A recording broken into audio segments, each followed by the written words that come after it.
Well, hello, Josh and Molly. It is so great to see you. And everybody who sees this video, I want to introduce you to Josh and Molly Gilliland, who um, were my students not too long in the past. And then, Josh, I think it may be that you have worked for me as a TA by far more than anybody else that I ever hired. I think you TA'd for at least 2 years, and you did things for me for at least two classes. So not only Christian understanding of life, but also, of course, logic. And then it was just really very cool to have Molly in class too. Does that mean you were grading Molly's papers, Josh? I believe so, yes. Yep. Oh, that's very great. Well, it's a good thing she's brilliant. Yes. Well, so I'm going to, as I ask you to tell a little bit more of your involvement with the story of Longing to Know, say a little bit more about you too, Josh, like your major and other cool stuff that connects you and me and Molly too. So go. Absolutely, yes. Yeah, and thanks again, Dr. Meek, for having this time. Yeah, so I went into Geneva College 2016. I originally went only for computer science. So I loved theology, loved philosophy in kind of the abstract sense going into college, but had no idea how Geneva would take me from there. My own philosophical journey, generally speaking, started at sophomore year, fall semester, critical thinking. Added the philosophy major after that, dropped a couple computer science minors, and then went straight into Christian understanding of life, spring semester, sophomore year. So came at quite a time when I started to see that the Lord was calling me career-wise in a different direction from computer science. I had certain clues that might be the case for a couple years prior, but pushed those aside for the safety of a pretty straightforward and simple path that computer science seemed to afford me. So was very thankful for the hitting a certain wall during my sophomore year, and that goes right into Christian understanding of life, and of course right into Longing to Know. So specifically with Longing to Know, I remember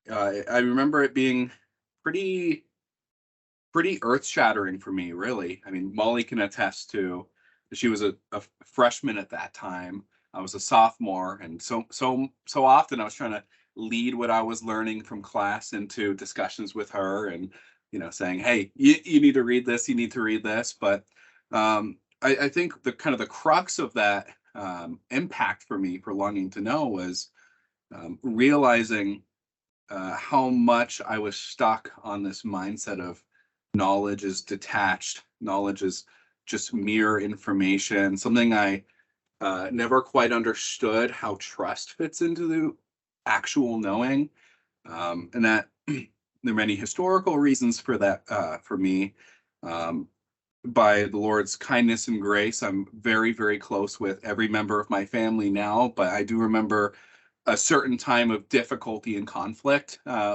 with my own ability to trust other people, to trust the Lord through my own interpersonal relationships, and epistemologically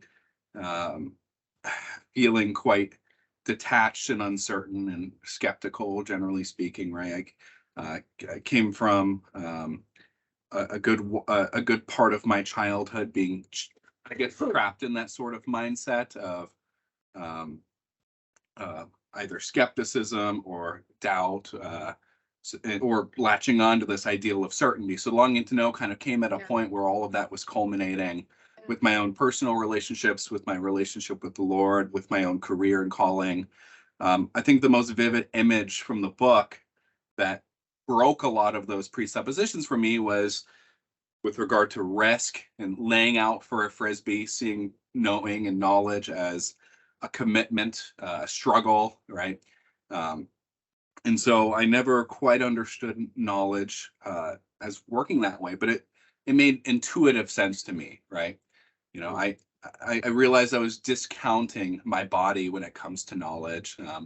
One specific part in class when we went down to the fitness center and we learned to identify where we carry pain. I never thought about that before, but I realized after that day, wow, I really carry a lot. I've discounted that. I've Oh, rejected I don't those think I clues. ever heard this from you, Josh. Yes, yes. That was a big Um, day. yes. And I mean, you rightly describe your work, your writing longitudinal as epistemological therapy, and that really was the case. The first step for longitudinal was to make me realize I had a problem, so to speak. Um, I mean, really, the main focus for the impact of the book for me initially was just understanding rightly what truth, what knowledge is, how how do I actually get beyond these subsidiary clues that I've been focusing on and laying all of my attention to, when Yeah. really that ought to be indwelt, that ought to be subsidiary, that I could focus on Yeah. the larger picture, the coherence that Well, brings. and you're such a specimen too because of your of the computer science emphasis that you were and still do pursue. I mean, you're still doing software engineering even as you are working on your PhD in philosophy, I will say. And also now I have to say this about Josh, he's also teaching that very critical thinking class Yes. that I met him in, and couldn't be a better successor. I'll tell you what.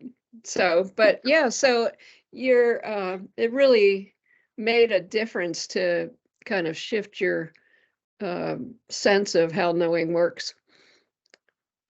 Yeah. Yes. Yes, absolutely. Absolutely. And it's yeah, I think that most of all, the book showed me that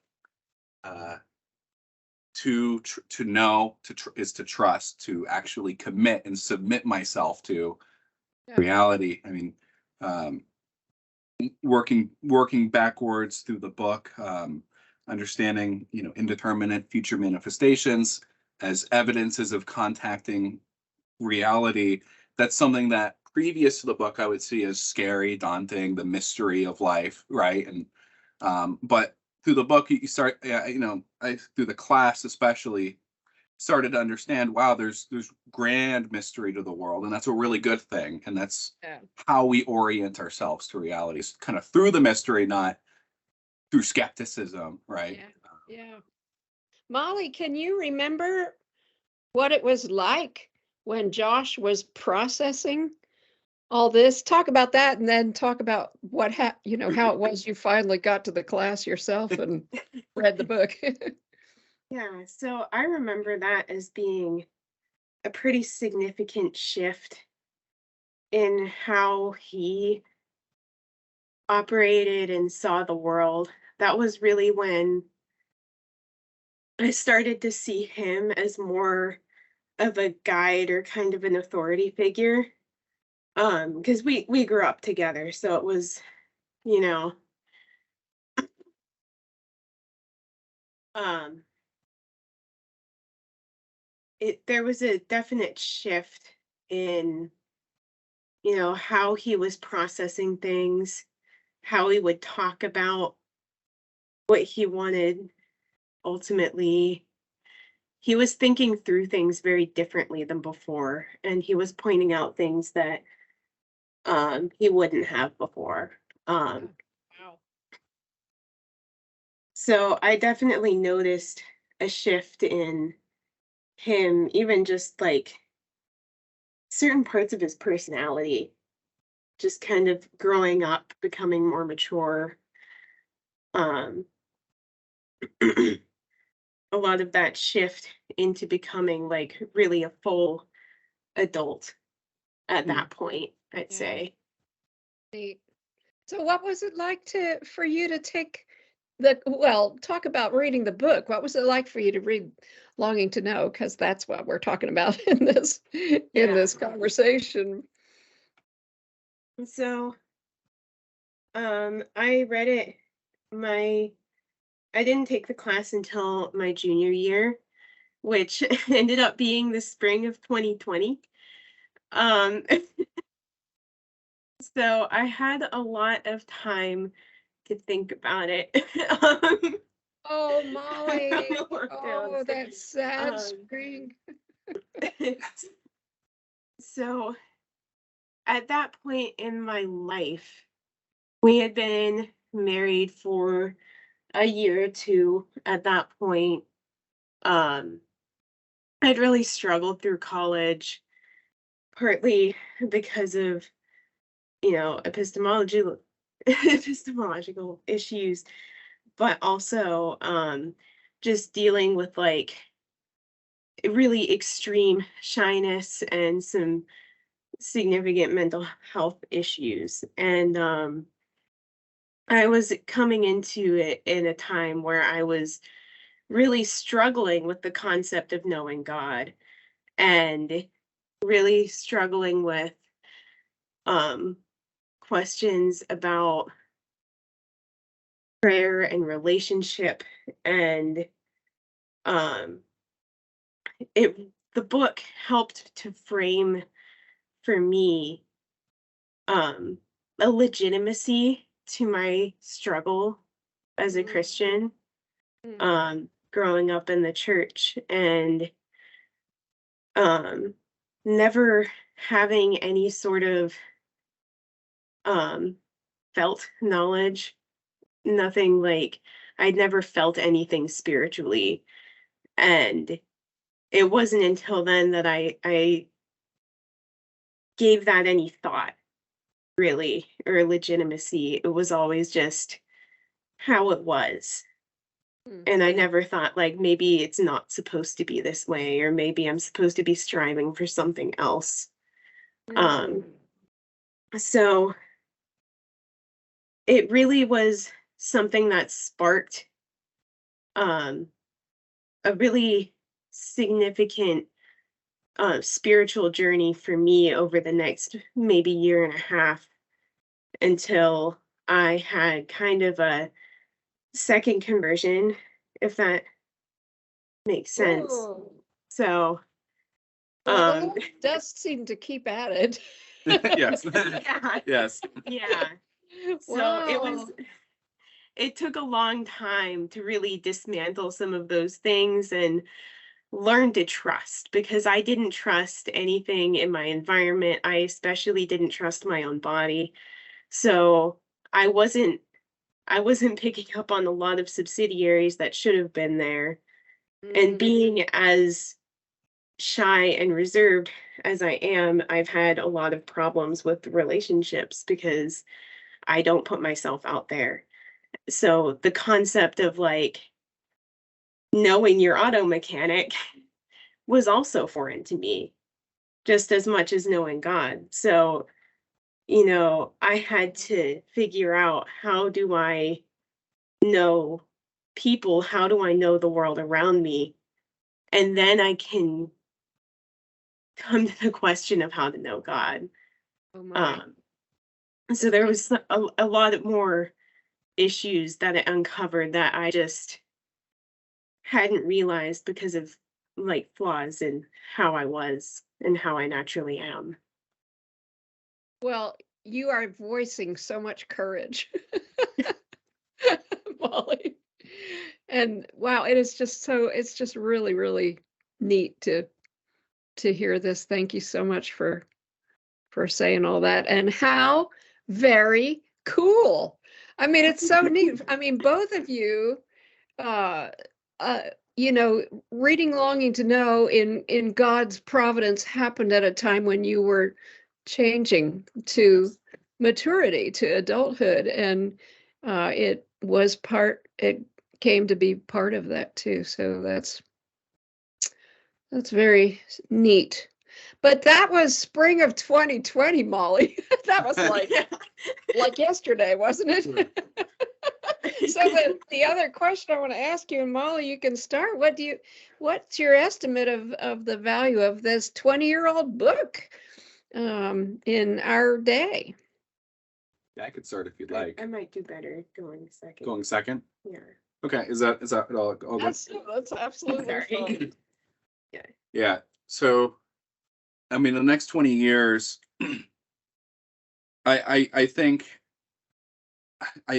coming from a computer science background, studying, you know, AI, and then especially Generation Z, or the kind of the Zoomer generation, the online type of generation, I think there's going to be a much greater need for this book, specifically because I think with rising technology, I think the world's getting way more detached from ourselves, from each other, even just the idea of community. When most of the times I hear the word community nowadays, it's some sort of online group, people who've never Yeah. met each other, where it's based on certain ideological principles. But I see a much larger discounting of body knowledge, of actual interpersonal trust, with people, and having that shape our knowledge. So I see the book as impactful for people in our generation, Gen Z, who, I mean, I've grown up so much with technology.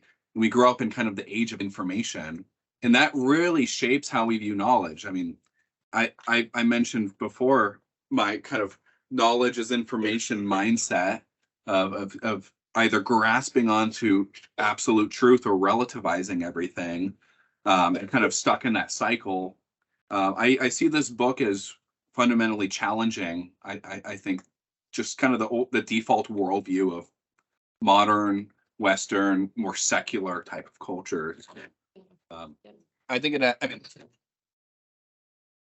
for college students especially, but really for anyone trying to live in this world, I see the epistemological reorientation that this book promotes, with subsidiary focal integration, with the fundamental idea of trust and commitment and risk, as I think even more and more necessary. I think in our culture. Yeah, and your own talking about the body disconnect too. So the disengagement that we have due to some of our technological prowess also kind of infects. We still don't know what to do with our bodies when it comes to knowing sometimes too. Absolutely. And I see more and more your book, with Longing to Know, mentioned. And I mean, I picked up Christopher Walken's Biblical Critical Theory. I see your work in there. I mean, just working through John Frame's Western history of Western philosophy and theology. I mean, I see your work as more and more falling into the canon, really the kind of the canon of of modern rich Christian philosophy. So I'm seeing it more and more like as an influence. And so, I mean, that's great. from an academic perspective, but I think that speaks to a larger need, culturally speaking, for that kind of Yeah, refocus. Yeah. very good. Yeah, that's good. Molly, you have something you want to add? Yeah. By the way, Molly, for y'all who are listening out there, was not a computer science major. She is an English and literature and poetry person. Yeah. Go ahead. I interrupted. um, Something that I've noticed is lately going beyond a knowledge is information kind of mindset into, because of the accessibility of technology, just a lack of need for knowledge at all. I've seen a lot of people be like very cynical about, why learn anything at all ever. Um, and I don't think it's coincidental that a lot of people are becoming a lot more hopeless and depressed. And um, I think the need for a right understanding of knowing and living in the world and having that kind of body knowledge becomes a lot more um dire, I guess, Wow. in those kinds of situations, because I'm just seeing things shift more into a very, like, even more pessimistic and hopeless kind of mindset about Oh, knowing. yeah. Well, I appreciate your what looks to me as your extreme youth Yes. because I really cherish, your what you see and experience and who you connect with and I can't thank you enough for being part of the story. And I know I can count on you that you'll be part of it going forward too. So thanks for giving your time and your thoughts for this little celebration of Longing to Know's 20th year. And I'm so glad you live in Pittsburgh. I can see you, I can count on seeing you from time to time. So I just need to say see you later. And God bless. Thank you, Dr. Meek, very much.